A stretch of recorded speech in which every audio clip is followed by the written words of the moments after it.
तो कहानी की शुरुआत होती है एक रेगिस्तान से, जहाँ दो आदमी एक खास किस्म के लिजर्ड यानी बड़े छिपकली पकड़ने आए थे। एक आदमी अपना जाल वहाँ बिछाकर एक लिजर्ड को पकड़ लेता है, तभी दूसरा आदमी जमीन पर डेंजर जोन लिखा हुआ देखता है, जिसका मतलब था कि यहाँ पर खतरा है और इंसानों का आना यहाँ पर मना है। तभी देख वो अपने साथी को यहाँ से निकलने का कहता है, और फिर जब वो अपना बिछाया जाल निकाल ही रहा था कि तभी उसे अजीब सी आवाज सुनाई देती है। वो चेक करने जब आगे जाता है तो देखता है कि वहाँ एक काफी बड़ा गड्ढा है। उसे काफी अजीब लगता है कि इतना बड़ा गड्ढा आखिर रेगिस्तान के बीचों बीच होने का मतलब क्या है, मगर तभी वो देखता है कि उसका साथी अचानक से उस गड्ढे से बाहर आता है। वो काफी डरा हुआ था और मदद मांगने लगता है। इससे पहले कि वो कुछ समझ पाता, तभी नीचे से एक काफी बड़ा क्रिएचर खींचकर उसे अपने साथ ले जाता है। ये देख वो डर जाता है और अपना बाइक लेकर वहाँ से निकलने लगता है, लेकिन मुसीबत बाइक चलती ही नहीं। और फिर तभी उस क्रिएचर का बड़ा सा हाथ बाहर आकर इस आदमी को भी पकड़ लेता है और खींचकर गड्ढे में अपने साथ ले जाता है। फिर इसके बाद हम दो सिंगर्स को देखते हैं जो बहन भाई थे और एक साथ एक क्लब में गाना गा रहे थे। इनमें लड़के का नाम काऊ था। फिर जब शो खत्म होता है तो काऊ अपनी बहन से कहता है कि हम जो भी पैसे गाने गा गा कर कमाते हैं इतनी मेहनत से, उसमें से आधे से ज्यादा हिस्सा तो हमारा सीनियर ही रख लेता है, इसीलिए अब से मैंने उसके साथ काम करना बंद कर दिया है। उनकी बातचीत करने के दौरान ही वहाँ नशे की रोकथाम करने वाली पुलिस आ जाती है, जो पूरे क्लब में छापा मारती है और सभी लोगों को चेक करने लगती है कि किसी ने नशा तो नहीं किया हुआ। आखिर में उस सिंगर काऊ पर इल्जाम लगा देते हैं कि और किसी का तो पता नहीं, मगर ड्रग फिलहाल तुमने लिया हुआ। हालांकि काऊ उन्हें समझाता भी है कि नहीं, ऐसा कुछ नहीं है, मैंने कभी ड्रग को हाथ तक नहीं लगाया, मगर पुलिस उसकी बातों को यकीन नहीं करती। थोड़ा सोचने के बाद उसका शक अपने सीनियर पर जाता है, जिसके साथ उसने काम करना बंद कर दिया था। फिर अब काऊ को जमानत पर छोड़ दिया जाता है। इनकी बातों के दौरान उसकी बहन के पास उनकी मॉम की कॉल आती है, जो बताती है कि आपके नाना की मौत हो गई है। जो सुन वो लोग अपने गाँव जाने के लिए निकल जाते हैं अपनी मॉम से मिलने के लिए, जहाँ रास्ते में काऊ अपने नाना के साथ गुजारा हुआ बचपन का वक्त याद करने लगता है, जब उसकी नाना उसे जमीन से खुदाई करके पानी निकालना सिखा रही थी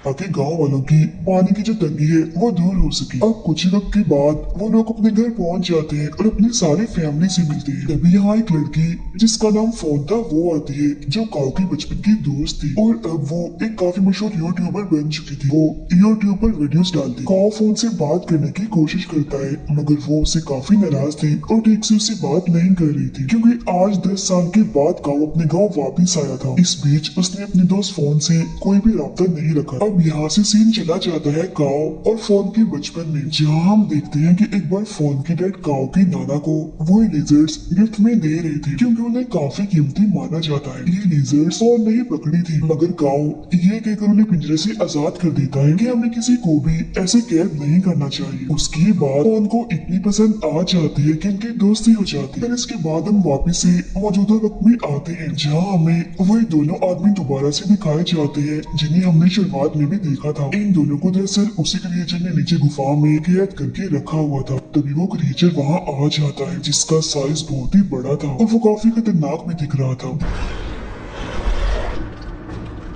देखते देखते वो इन दोनों आदमियों को मार देता है। काऊ अपने दोस्त फोन की यूट्यूब वीडियोस देखने लगता है, जहाँ फोन अपने 8 मिलियन फॉलोअर्स होने की खुशी में एक मुकाबला रखती है, जिसमें वो बताती है कि अगर कोई मेरे गांव की जमीन को खोदकर सबसे पहले पानी निकालेगा तो वो इस मुकाबले को जीत जाएगा और उसे बहुत सारा पैसा मिलेगा। ये बात काऊ अपनी बहन को भी बताता है, जिसमें वो कहती है अरे वाह, तो फिर हमें भी इस मुकाबले में हिस्सा लेना चाहिए, जिस पर वो भी मान जाता है। जिसके बाद ये दोनों एक लड़के जो काऊ का दोस्त होता है उसे भी अपने ग्रुप में शामिल कर लेते हैं। ये लोग वहाँ जाते हैं जहाँ पर फोन ने मुकाबला रखा था, लेकिन वहाँ पर तो पहले ही काफी सारे लोग आए हुए थे जिन्होंने इस मुकाबले में हिस्सा लिया था। सारे ग्रुप्स को एक नक्शा और एक फ्लेयर गन दी जाती है। फ्लेयर गन का इस्तेमाल उन्हें तब करना था जब वो पानी निकालने में कामयाब हो जाए। इसी बीच वहाँ एक काफी अमीर लड़का भी आता है, जिसका अपना काम भी जमीन के नीचे खुदाई करवाने का था। वो फिर फोन के पास जाता है ताकि इस मुकाबले में हिस्सा ले सके, मगर वो तो उल्टी उल्टी बातें करने लगता है उसके साथ। पर तभी काऊ इधर आकर उसे रोक देता है, जिसकी फौरनी बाद फोन फ्लेयर गन चलाकर इस मुकाबले को शुरू कर देती है।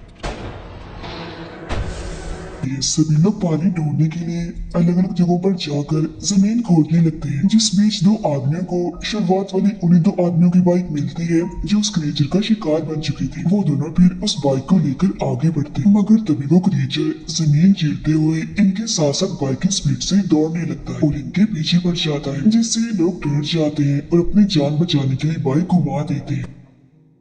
मगर वो क्रिएचर काफी चालाक था। वो इनके रास्ते के आगे एक काफी बड़ा गड्ढा बना देता है, जिससे वो दोनों जाकर उसमें गिर जाते हैं। उधर काओ और उसके साथी पानी ढूंढने के लिए आगे बढ़ रहे थे, मगर तभी उन्हें जमीन पर एक जगह कुछ प्लेट्स दिखते हैं जिन्हें उल्टा करके रखा हुआ था। सभी प्लेट्स पर मंत्र भी लिखे हुए थे। जो देख काओ की बहन उससे पूछती है कि ये प्लेट्स यहाँ पर ऐसे क्यों रखी हुई है, जिस पर वो कहता है कि ये असल में एक काफी पुराना प्राचीन तरीका है पानी ढूंढने का। अगर जमीन के अंदर पानी होगा तो वो प्लेट में जमा होकर उसे अपनी जगह से हटा देगा। उनकी बातचीत के दौरान वहाँ एक दूसरा ग्रुप आता है जो पास ही में खुदाई कर रहे थे, जिनमें से एक आदमी काऊ के ग्रुप से कहता है कि ऐसा माना जाता है कि इस जगह पर एक काफी बड़ा मॉन्स्टर रहता है जो बहुत ही ज्यादा खतरनाक है और उससे बचने के लिए ही इन प्लेट्स को यहाँ पर रखा हुआ है और मंत्र भी इन पर लिखे हुए हैं। उसकी इस बात पर काऊ को जरा भी यकीन नहीं होता, जिसके बाद वो लोग आगे बढ़ते हैं। अब यहाँ शाम हो गई थी। गाड़ी में अपने नाना का एक काफी पुराना नक्शा मिलता है, जिसमें उसकी नाना ने एक पहाड़ के पास निशान बनाया हुआ था। गाँव जब उस नक्शे को फोन के दिए हुए नक्शे से मिलाता है तो देखता है कि उस नक्शे में ऐसा कोई भी निशान नहीं है। जो देख ही तीनों समझ जाते हैं कि जरूर इस पहाड़ के पास हमें पानी मिल सकता है, इसीलिए अगले ही दिन ये वहाँ जाने का फैसला करते। शाम होने की वजह से बाकी लोग यहाँ से जा रहे थे, मगर इनमें से 3 लोग रात यही गुजारने का फैसला करते हैं। जिनमें से एक आदमी जब साइड पर जाता है तो तभी वो क्रीचर उड़ता हुआ इसके पास आता है और उसका सर ही काट कर जिस्म से अलग कर देता है, जो जाकर उसके साथियों के पास गिरता है, जिसे देख उनके होश उड़ जाते हैं, काफी डर जाते हैं और अपनी जान बचाने के लिए वहाँ से भागने लगते हैं। मगर तभी वो बड़ा सा क्रिएचर इनके सामने आता है। तब यहाँ हमें पता चलता है कि ये क्रिएचर और कोई नहीं बल्कि बिग लिजर्ड है, जिसका साइज इतना बड़ा हो चुका है वो अब इन दोनों आदमियों को भी मारकर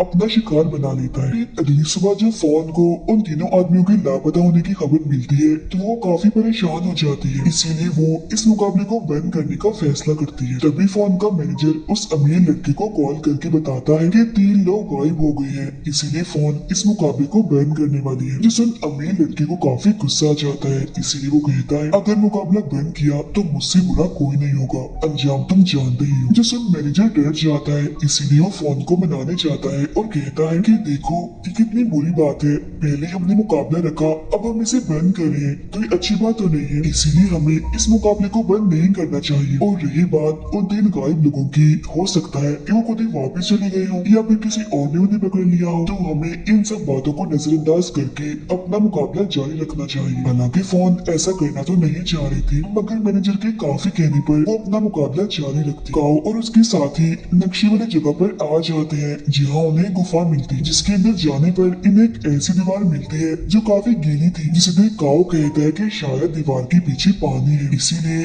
हमें दीवार को तोड़ना चाहिए। ये जगह दरअसल उसी क्रीचर लिजर्ड का घर है, जो तभी यहाँ आ जाती है और काओ के दोस्त को अपने मुंह में उठा लेती है। जो देख दोनों बहन भाई काफी डर जाते हैं